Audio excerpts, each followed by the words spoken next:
Üdvözlöm a nézőket Dévaványa játszóteréről. Novák Imre független polgármesterjelölt úrral szeretnék egy pár szót váltani. Szeretném megkérdezni, hogy miért gondolta, hogy ez a játszótér lenne a legmegfelelőbb helyszín ennek a vasárnapi délutáni programnak?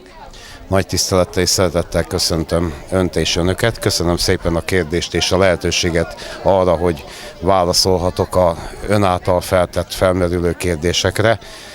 Úgy gondolom, hogy a családnak a szerepe a társadalomban a legfontosabb, hiszen a család az, aki a társadalom legkisebb közösségét alkotja. Ezek nélkül, a közösségök nélkül nem létezne úgy a világunk, nem lenne arra lehetőség, hogy a társadalmunk úgy épüljön, ahogy mindnyájan közösen összefogva szeretnénk. Mit szeretnél ezzel a délutánnal üzenni a nagycsaládos embereknek? Tekintettel arra, hogy saját magam is nagycsaládos vagyok, illetve alapító tagja voltam Dévaványa Nagycsaládos Egyesületének a megalakításához, mindig is szívemen viseltem a családok sorsát. Azt szeretném számukra üzenni, hiszen egyre fogyó népességünk, egyre elvándorló embereink, fiataljaink vannak, akik őszinte sajnálatunkra külföldön vagy az ország más területén keresnek maguknak munkát, majd sajnos ott telepednek le. Azt szeretném üzenni, hogy teremtsük meg együtt és közösen azokat a feltételeket, ami egy élhető közösséget hozhat létre Dévaványán.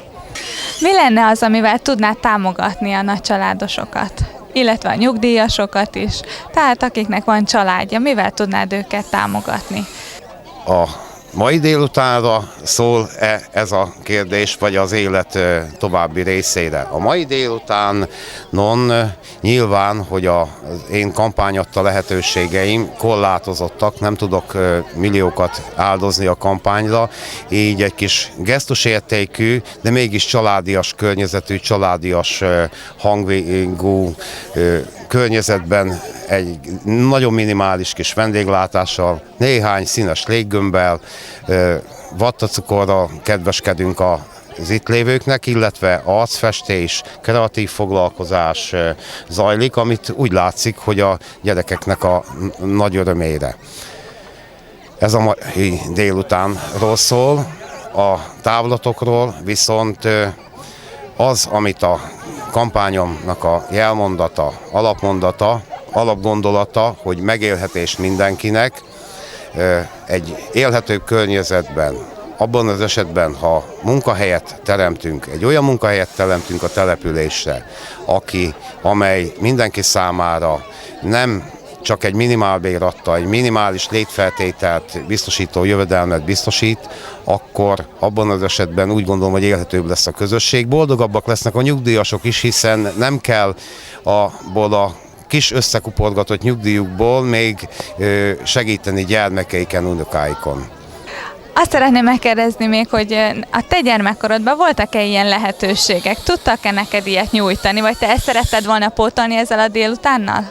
Nagyon érdekes kérdést feszegetünk, hiszen az én gyermekkorom az már elég régen volt, de elmondhatom, hogy nekem volt gyermekkorom. Elmondhatom, hogy én a vastelepen nőttem föl, és ott a vasúttöltés végében volt egy gyepterület, ahol az utcabeli gyerekek vagy a környékbeli gyerekek grundi jelleggel összejártunk focizni, bujóskázni, játszadozni, ami igazándiból a mostani gyermekekre kevésbé mondható el, hiszen az életüknek a nagy részét a négy fal között töltik a számítógép társaságában, és ezzel a délutánnal is azt a közösségformáló akaratot, egymásnak a megismerését, egymással való foglalkozást szeretném kidomborítani, hogy mennyire fontos az, hogy közösségben éljünk, és legalább olyan, de most már a kor adta lehetőségek, a technika adta lehetőségek meg még színvonalasabb gyermekkort tudnak biztosítani a gyermekek számára,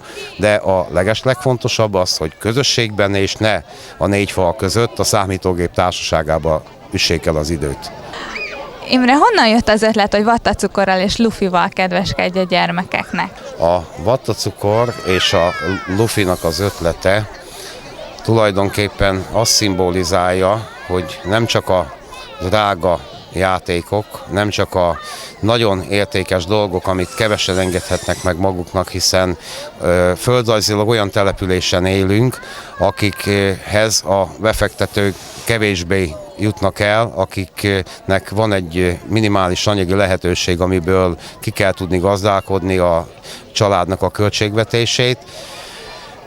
Szeretném szimbolizálni a gyermekeknek azt, hogy akik ide most eljöttek, adják tovább, adják hírül azt, hogy nem csak a több tízezer forintos drága játékok, ajándékok azok, amelyekkel színesebbé tudunk tenni egy napot, hanem lássunk csodát, fillérekből összeállított, de mégis gyermekeket örömteli módon megmosolyogtató ajándékhalmazzal is milyen kellemes vasárnap délután tudunk teremteni. És milyen a kapcsolatod a gyermekekkel? A gyermekekkel való kapcsolatom nagyon érdekes, hiszen a 54 éves vagyok, de ennek ellenére elmondhatom azt, hogy az a gyermek, aki már megtanult beszélni, meg még az az időskorú, aki még tud beszélni, illetve cselekvőképes, a településnek a túlnyomó hányadával tegező viszonyban vagyok. Rám köszönnek a gyermekek az utcán, kölcsönösen köszönünk egymásnak. Én jónak mondhatom a település gyermekeivel a kapcsolatot. Köszönöm, Imre, hogy válaszoltál a kérdéseimre, és úgy gondolom, ez a csodálatos napsütéses délutánon igazi örömet tudtál szerezni mind a gyermekeknek, mind pedig szüleiknek, és remélem, hogy a jövőben is ezt végig tudod majd vinni, amit szeretnél. Köszönöm szépen! Részemről a megtiszteltetés, köszönöm szépen az interjú adta lehetőséget. Mindenkinek nagyon kellemes vasárnap délutánt kívánok.